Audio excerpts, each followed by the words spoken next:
The Prince of Preachers.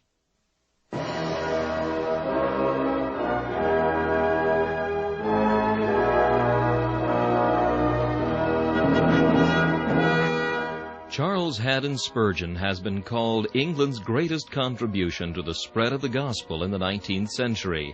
One of his contemporaries said that the chief secret of Spurgeon's attractiveness was the fact that, in every sermon, no matter what the text or the occasion, he explained the way of salvation in simple terms.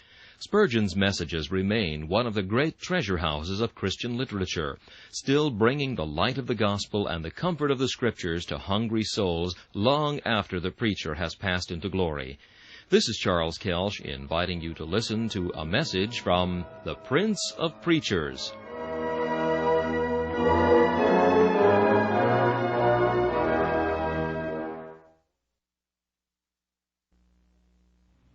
C.H. Spurgeon preached this message on October 28, 1855, at the New Park Street Chapel. It is entitled Chastisement. The text is found in Hebrews chapter 12 and verse 5. And ye have forgotten the exhortation which speaketh unto you as unto children. My son, despise not thou the chastening of the Lord, nor faint when thou art rebuked of him. God's people can never by any possibility be punished for their sins. God has punished them already in the person of Christ. Christ, their substitute, has endured the full penalty for all their guilt, and neither the justice nor the love of God can ever exact again that which Christ has paid. Punishment can never happen to a child of God in the judicial sense.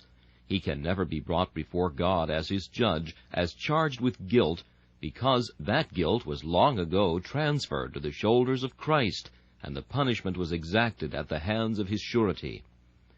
But yet, while the sin cannot be punished, while the Christian cannot be condemned, he can be chastised. While he shall never be arraigned before God's bar as a criminal and punished for his guilt, yet he now stands in a new relationship, that of a child to his parent, and as a son he may be chastised on account of sin. Folly is bound up in the heart of all God's children, and the rod of the Father must bring that folly out of them. It is essential to observe the distinction between punishment and chastisement. Punishment and chastisement may agree as to the nature of the suffering. The one suffering may be as great as the other. The sinner who, while here, is punished for his guilt, may suffer no more in this life than the Christian who is only chastised by his parent. They do not differ as to the nature of the punishment, but they differ in the mind of the punisher and in the relationship of the person who is punished. God punishes the sinner on his own account because he is angry with the sinner, and his justice must be avenged, his law must be honored, and his commands must have their dignity maintained. But he does not punish the believer on his own account. It is on the Christian's account, to do him good.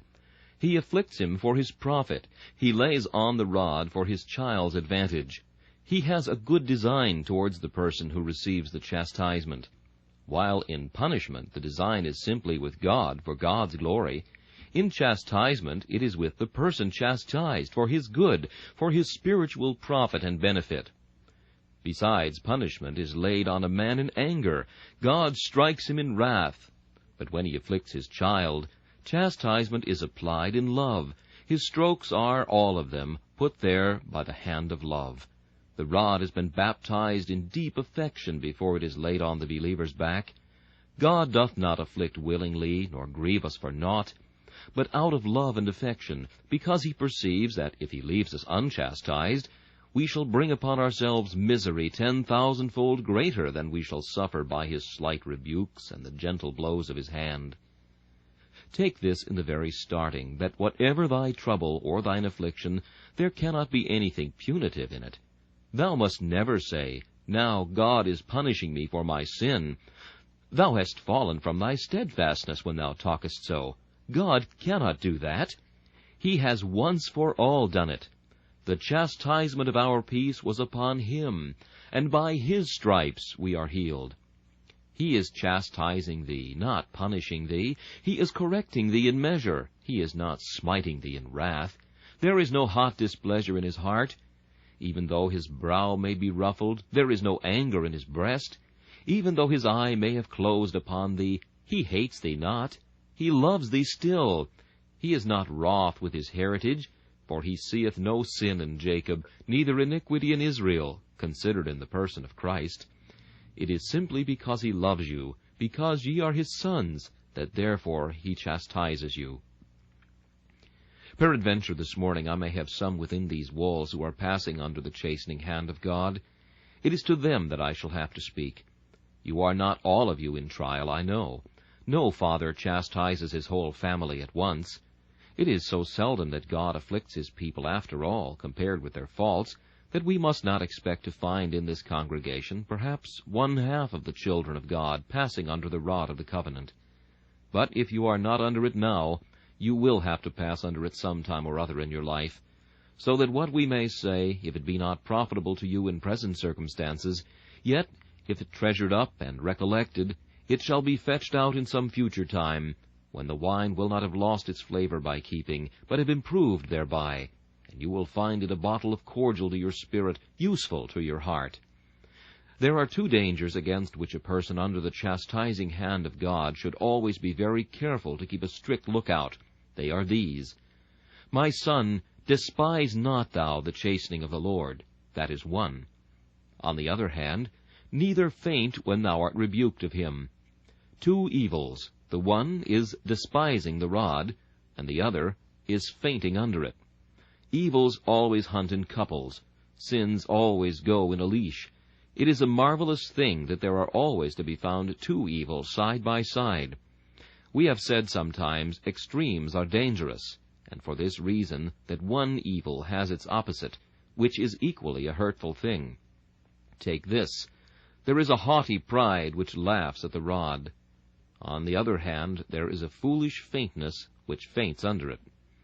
I have found through life that there is always a Scylla and a Charybdis, a rock on the one side and a whirlpool on the other, between which it is dangerous to steer. On the one hand, we are tempted to feel that we can do something and to trust in our works, and if we try to shun that, we run into sloth and leave off doing anything. At times we get proud of what we have accomplished, and in seeking to avoid that, we become despairing and desponding. There are always 2 evils on the opposite side of one another.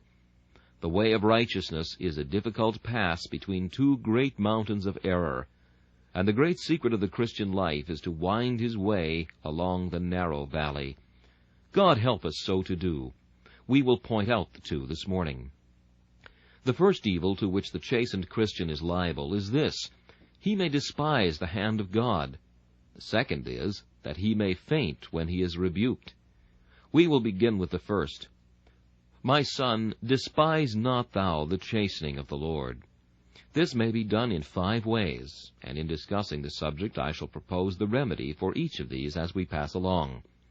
First, a man may despise the chastening of the Lord when he murmurs at it. Ephraim is like a bullock unaccustomed to the yoke. When a son of God first feels the rod, he is like a bullock. He kicks at it. He cannot bear it. He is like an unbroken colt, and when he first feels the collar put upon his shoulders, he rears in the air, and by all manner of ways expresses his aversion thereunto. The first time a child of God receives a blow from his father's hand, he may possibly turn round upon his own tender father and murmur at him, Why ought I to have this? Why am I thus punished and afflicted? Why should I be chastised? What have I done to be afflicted and chastened? You will wonder, perhaps, that a man who has grace in his heart should talk like this. But in reality, we do say so, not with the words of our lips, but with the thoughts of our hearts. For we sit down and say, I am the man who hath seen affliction. I am the man more tried and troubled than others. No one is ever chastened as I am. And we look around with the eye of jealousy, exclaiming, That man is happier than I. That man has less sorrow and suffering. We are too apt to put our own condition in the worst place, and describe ourselves as being the most afflicted of all God's people. Though we blush to say it, it is true. There are murmurers in the midst of Israel now, as well as in the camp of Israel of old. There are people of God who, when the rod falls, cry out against it, who, instead of kissing the Son lest he be angry, turn round upon him and speak against the afflictive dispensations of God. We know ourselves what it is when we have a little sickness to be so cross that hardly anyone dares to speak to us. And if we have a little pain, perhaps in our head, we know what it is to think all the world is going wrong, and to be grieved and vexed and melancholy on that account. Many of you have been foolish enough, when bereaved of your property, to cry out, "Ah, God takes everything away. He smites me with one stroke upon another. Surely he is an unkind God." And you have felt, when you have lost your friends, that you could not say, "The Lord gave, and the Lord hath taken away. Blessed be the name of the Lord." You have thought, "Oh, wherefore this? Simeon is not, and Joseph is not, and now ye would take Benjamin away. All these things are against me." We have murmured. Now listen to the exhortation. "My son, despise not thou the chastening of the Lord." That is despising God's chastening, when we murmur at it. Patience is the only way to receive it. A want of resignation shows we despise God's chastening hand. A word to thee, O murmurer. Why shouldst thou murmur against the dispensations of thy heavenly Father? Can he treat thee more hardly than thou deservest? Consider what a rebel thou wast once, but he has pardoned thee. Surely if he chooses now to lay the rod upon thee, thou needest not cry out. Hast thou not read that amongst the Roman emperors of old it was the custom, when they would set a slave at liberty, to give him a blow upon the head, and then say, "Go free"? This blow which thy father gives thee is a token of thy liberty, and dost thou grumble because he smites thee rather hardly? After all, are not his strokes fewer than thy crimes, and lighter than thy guilt? Art thou smitten as hardly as thy sins deserve? Consider the corruption that is in thy breast, and then wilt thou wonder that there needs so much of the rod to fetch it out? Weigh thyself, and discern how much dross is mingled with thy gold. And dost thou think the fire is too hot to get away so much dross as thou hast? Why, thou hast not the furnace hot enough, methinks. There is too much dross, too little fire. The rod is not laid on hardly enough, for that proud spirit of thine proves that thy heart is not thoroughly sanctified. And though it may be right with God, thy words do not sound like it, and thine actions do not portray the holiness of thy nature. It is the old Adam within thee that is groaning. Take heed if thou murmurest, for it will go hard with murmurers. God always chastises his children twice if they do not bear the first blow patiently. I have often heard a father say, "Boy, if you cry for that, you shall have something to cry for by and by." So if we murmur at a little, God gives us something that will make us cry. If we groan for nothing, he will give us something that will make us groan. Sit down in patience. Despise not the chastening of the Lord.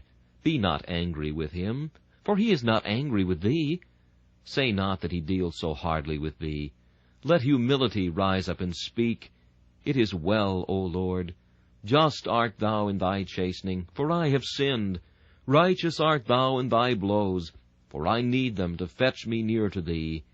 For if thou dost leave me uncorrected and unchastised, I, a poor wanderer, must pass away to the gulf of death, and sink into the pit of eternal perdition. There is the first sense in which we may despise the chastening of the Lord. We may murmur under it. Secondly, we despise the chastening of the Lord when we say there is no use in it. There are certain things that happen to us in life which we immediately set down for a providence. If a grandfather of ours should die and leave us £500, what a merciful providence that would be! If by something strange in business we were suddenly to accumulate a fortune, that would be a blessed providence. If an accident happens, and we are preserved and our limbs are not hurt, that is always a providence. But suppose we were to lose £500, would not that be a providence? Suppose our establishment should break up and business fail, would not that be a providence? Suppose we should during the accident break our leg, would not that be a providence? There is the difficulty. It is always a providence when it is a good thing. But why is it not a providence when it does not happen to be just as we please? Surely it is so, for if the one thing be ordered by God, so is the other. It is written, I form the light and create darkness. I make peace and create evil. I, the Lord, do all these things. But I question whether that is not despising the chastening of the Lord, when we set a prosperous providence before an adverse one. For I do think that an adverse providence ought to be the cause of as much thankfulness as a prosperous one. And if it is not, we are violating the command, in everything give thanks. But we say, of what use will such a trial be to me? I cannot see it can by any possibility be useful to my soul. Here I was growing in grace just now, but there is something that has damped all my ardor and overthrown my zeal. Just now I was on the Mount of Assurance, and God has brought me to the Valley of Humiliation. Can that be any good to me? A few weeks ago I had wealth, and I distributed in the cause of God. Now I have none. What can be the use of that? All these things are against me. Now you are despising the chastening of the Lord when you say that it is of no use. No child thinks the rod of much value. Anything in the house is of more use than that rod, in his opinion. And if you were to ask the child which part of the household furniture could be dispensed with, he would like chairs, tables, and everything else to remain, but that, the rod, he does not think of any good whatever. He despises the rod. Ah, and so do we. We think it cannot benefit us. We want to get rid of the rod and turn it away. My son, despise not thou the chastening of the Lord. Let me show thee how wrong thou art. What? Doth thine ignorance affect to say that God is unwise? I thought it was written that he was too wise to err, and I did think that thou wast a believer, that he was too good to be unkind. And doth thy little wisdom arrogate to itself the chair of honor? Doth thy finite knowledge stand up before thy Maker, and tell him he is unwise in what he doth? Wilt thou dare to say that one of his purposes shall be unfulfilled, that he does an unwise act? Oh, then thou art impudently arrogant, thou art impudently ignorant, if thou wilt speak thus. Say not so, but bend meekly down before his superior wisdom, and say, O God, I believe that in the darkness thou art brewing light, that in the storm clouds thou art gathering sunshine, that in the deep mines thou art fashioning diamonds, and in the beds of the sea thou art making pearls. Though it is in the whirlwind and in the storm, thou hast a way, and that way is good and righteous altogether. I would not have thee alter one atom of thy dispensations. It shall be just as thou wilt. I bow before thee, and I give my ignorance a word to hold its tongue and to be silenced, while thy wisdom speaketh words of right. My son, despise not thou the chastening of the Lord, by thinking it can be of no possible service to thee. There is a third way in which men despise the chastening of the Lord, that is, we may think it dishonorable to be chastened by God. How many men have thought it to be dishonorable to be persecuted for righteousness' sake? A young man, for instance, is in a situation in business where he has a large number of fellow workmen with him. They are accustomed to jeer him, to call him pretty titles, as Methodist, Dissenter, Presbyterian, or some other kind of name most common among the worldly.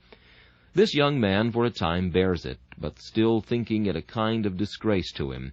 He does not know how to endure it. So, after a while, being beaten by these jeers and overcome by these insults, he leaves it off, because he discovers that the reproach of Christ is dishonorable to him. My son, if thou dost thus, thou despisest the chastening of the Lord. If thou thinkest that reproach for Christ's sake is a dishonor, thou judgest wrongly of it, for it is the greatest honor that can possibly happen to thee. There are many of you who count that religion is very honorable while you can be respectable in it, while you can walk in respectable society. But if the cause of God brings you into tribulation, if it engenders the laugh and jeer of the worldling, the hiss and scorn of the world, then you think it a dishonor. But, my son, thou dost not weigh the blessing rightly. I tell thee once again, it is the glory of a man to be chastened for God's sake. When they say all manner of evil against us falsely, we put that down not in the book of dishonor, but in the scroll of glory. When they call us by opprobrious titles, we write not that down for loss, but for gain. We accept their jeers as honors. We count the vile things they cast at us in the pillory of scorn to be a donation of pearls and diamonds. We take their evil speaking, we read it by the light of the Word of God, and we discover that in it lie music, notes of honor, and chords of glory to us forever. Now you who faint under a little trouble and despise the chastening of the Lord, let me encourage you in this way. My son, despise not the persecution. Remember how many men have borne it. What an honor it is to suffer for Christ's sake, because the crown of martyrdom has been worn by many heads better than thine. Oh, methinks it would be the greatest dignity I could ever attain to, if the enemy would place the blood-red crown of martyrdom around this brow. We in these gentle times cannot suffer for Christ's sake. God has put us in evil times, because we cannot encounter so much as we wish for Him. These times are not good for us. We almost wish for different ones, when we might be more partakers with Christ in His sufferings. We would almost envy those blessed men of yore, who had the opportunity of showing their courage and faith to all men by enduring more for Christ. And if any of you are in a peculiar place of trouble, where you have more persecution than others, you ought to glory in it, and should be glad of it. He that stands in the thickest part of the battle shall have the highest glory at last. The old warriors would not stand and skirmish a little on the outside of the army, but what would they say? To the center, men, to the center! They cut through thick and thin till they reached the place where the standard was, and the hotter the battle, the more glory the warrior felt. He could glory that he had been where the shafts flew the thickest, and where lances were hurled like hail. I have been near the standard, he could say. I have smitten the standard-bearer down. Count it glory to go into the hottest part of the field. Fear not, man, thy head is covered in the day of battle. The shield of God can easily repel all the darts of the enemy. Be bold for His name's sake. Go on, still rejoicing. But mark thee, if thou turnest back, thou art guilty of the sin of despising the cross, and despising the chastening of the Lord. Do not do so, but rather write it down for an honor and glory to be persecuted for righteousness' sake. Again, in the fourth place, we despise the chastening of the Lord when we do not earnestly seek to amend by it. Many a man has been corrected by God, and that correction has been in vain. I have known Christian men who have committed some sin. God, by the rod, would have shown them the evil of that sin.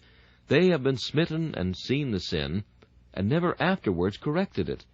That is despising the chastening of the Lord.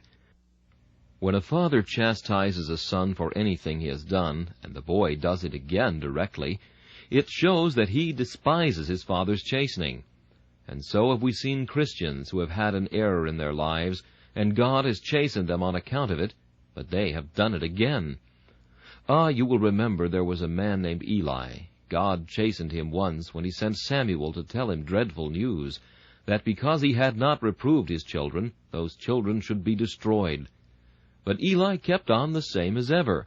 He despised the chastening of the Lord, although his ears were made to tingle. And in a little while God did something else for him. His sons were taken away, and then it was too late to mend, for the children were gone. The time he might have reformed, his character had passed away. How many of you get chastened of God and do not hear the rod?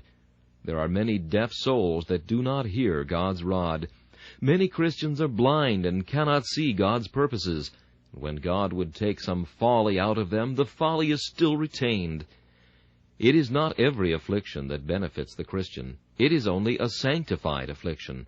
It is not every trial that purifies an air of light.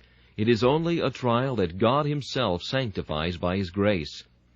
Take heed, if God is trying you, that you search and find out the reason. Are the consolations of God small with you? Then there is some reason for it.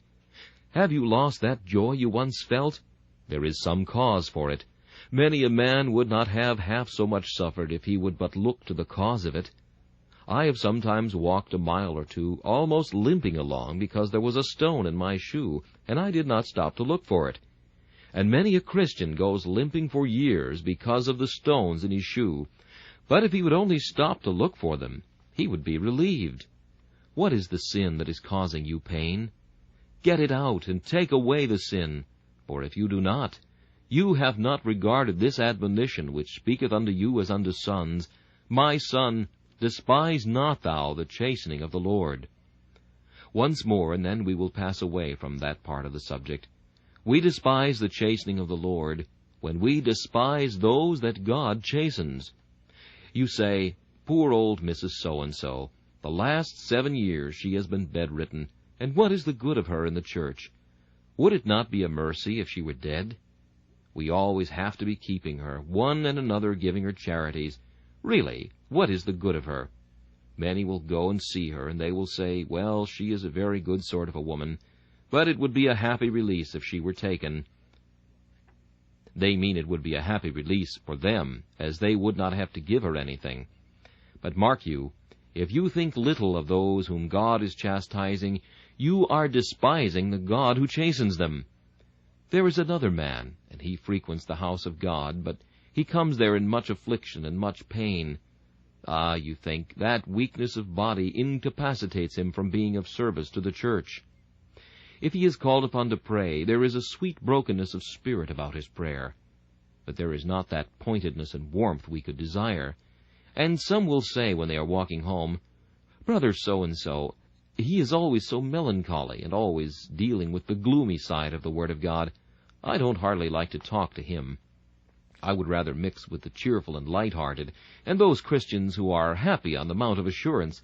I don't think I'll walk home with him, for he is so miserable. It makes one feel so dull to be in his company. My son, thou art despising the chastened ones of the Lord.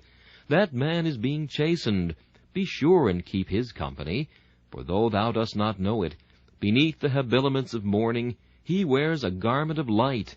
There is more in those chastened ones very often than there is in any one of us. I can speak from experience. The most tried children of God have been those that I have picked up the most from. Sometimes I go and see a poor, much-tried countryman that I have told you about. You remember one saying of his, Depend upon it, if you or I get an inch above the ground, we get that inch too high. Well, I heard another the other day, and I will give it to you. I have been troubled, he said, with that old devil lately, and I could not get rid of him for a long time, until at last, after he had been conjuring up all my sins and bringing them all before my remembrance, I said to him, You rascal, you, did not I transfer all my business to Jesus Christ long ago, bad debts and all? What business have you to bring them here? I laid them all on Christ. I made a transfer of the whole concern to him. Go tell my master about them. Don't come troubling me. Well, I thought that was not so bad. It was pretty rough, but it was gloriously true, and I have thought many times of it. We transferred the whole, bad debts and all, to Christ. He took the whole concern, the whole stock and everything. All our sins were given up into the hands of Jesus, so why need we be troubled? When Satan and conscience come, we will tell them to go to our Master. He will settle all the accounts with them. Do not be ashamed to talk with the chastised ones. Shun them not because of their poverty. I would walk with a true saint if he had a ragged coat and a hat without a crown. The second evil, upon which we shall have to be rather more brief, is this: Nor faint when thou art rebuked of him. We, on the one hand, must not despise it, and say, I care not for the rod, and act like the Stoic. And on the other hand, we should not faint and give up everything, because the Lord pleases to correct us in a measure and to chastise us in his love. There are 2 or 3 different ways whereby we may faint under the afflicting hand of God.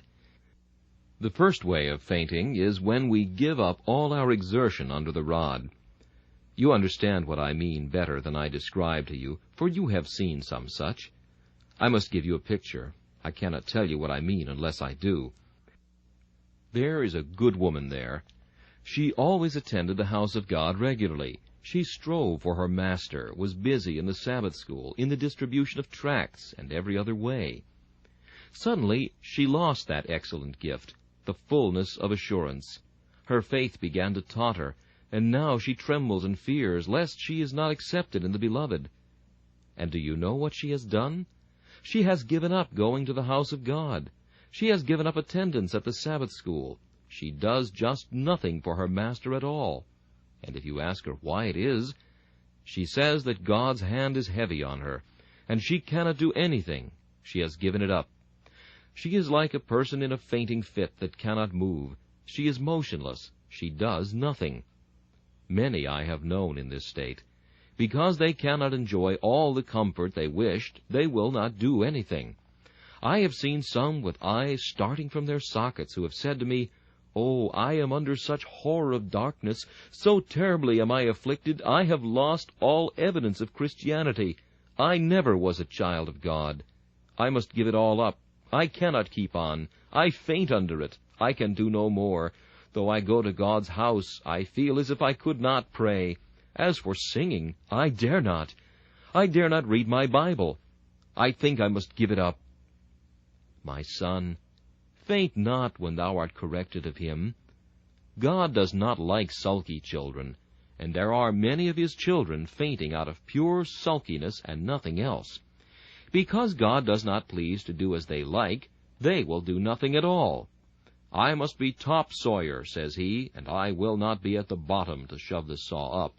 If I cannot be where I like, I will be nowhere at all." We have many of these. Because they have to be shaft horses now and then, they will not pull.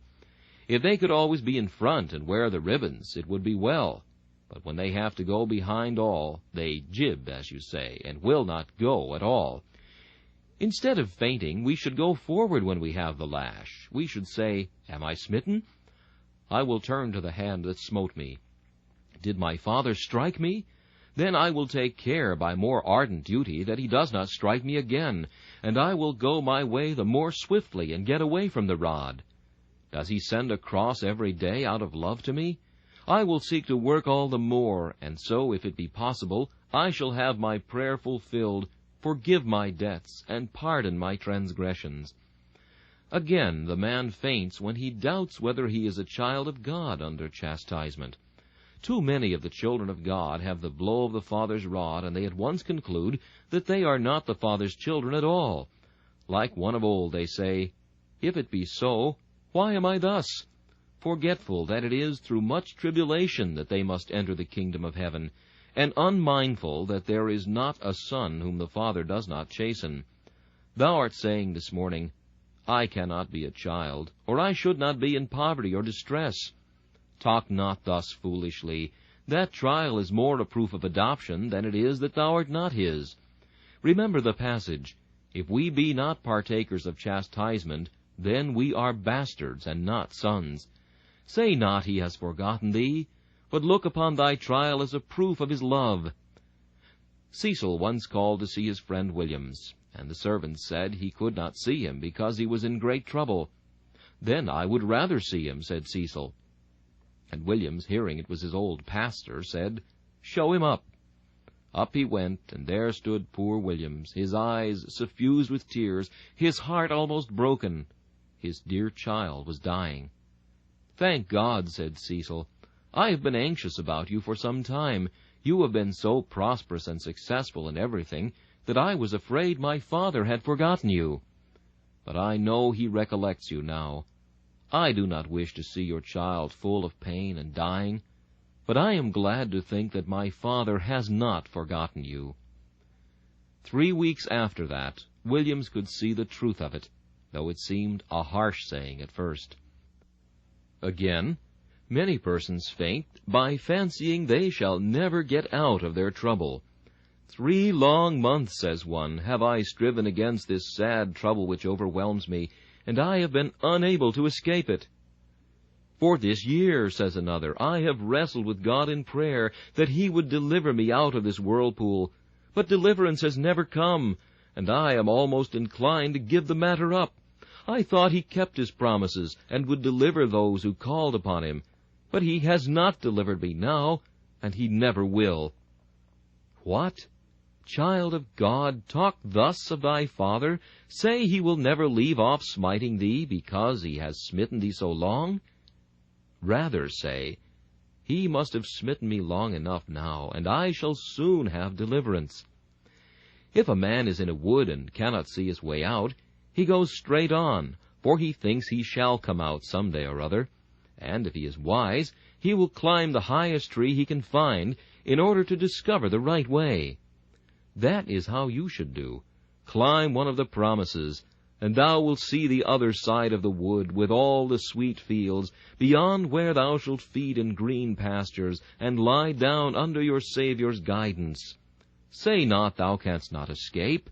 The fetters on thy hands may not be broken by thy feeble fingers, but the hammer of the Almighty can break them in a moment. Let them be laid on the anvil of providence, and be smitten by the hand of omnipotence, and then they shall be scattered to the winds. Up, man, up!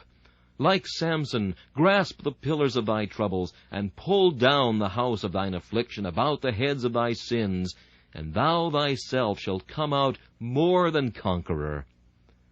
I had intended to finish up by referring you to the succeeding verses, but instead of doing so, let me ask, what son is there whom the Father chasteneth not? Ye ministers of God who preach the gospel, is there amongst your ranks one son whom his father chastens not? Unanimously they reply, we all have been chastened. Ye holy prophets who testify God's word with the Holy Ghost from heaven, is there one amongst your number whom God chastened not? Abraham, Daniel, Jeremiah, Isaiah, Malachi answer, and unanimously ye cry, there is not one among us whom the Father chasteneth not. Ye kings, ye chosen ones, ye Davids and ye Solomons, is there one in your high and lofty ranks who has escaped chastisement? Answer, David, wast thou not obliged to cross the brook Kedron in the darkness? Answer, Hezekiah, didst thou not spread the letter before the Lord? Answer, Jehoshaphat, hadst not thou thy cross when thy ships were broken that were sent to Tarshish for gold? O ye starry host above, translated out of the reach of the trials of this world, is there one amongst you whom the Father chastened not? Not one. There is not one in heaven whose back was unscarred by the chastening rod, if he attained to the age when he needed it. The infant alone escapes, flying at once from his mother's breast to heaven. There is one whom I will ask, the Son of God, the Son par excellence, the chief of all the family. Thou Son of God incarnate, didst thou escape the rod? Son without sin, wast thou a son without punishment? Wast thou chastised? Hark! The hosts of earth and heaven reply, the church militant and triumphant answer, the chastisement of our peace was even upon him. He suffered. He bore the cross. He endured the curse as well as any of us. Yea, more, he endured 10,000-fold more chastisement than any of us can by any possibility endure. My son, despise not thou the chastening of the Lord, neither faint when thou art rebuked of him. In closing, let me ask those who are afflicted and have no religion where they get their comfort from. The Christian derives it from the fact that he is a son of God, and he knows that the affliction is for his good. Where do you get comfort from? It has often puzzled me how poor tried worldlings get on. I can somewhat guess how they can be happy when the glass is full, when hearts are glad and joyous, when hilarity and mirth sparkle in their eyes, when the board is covered and the family is well.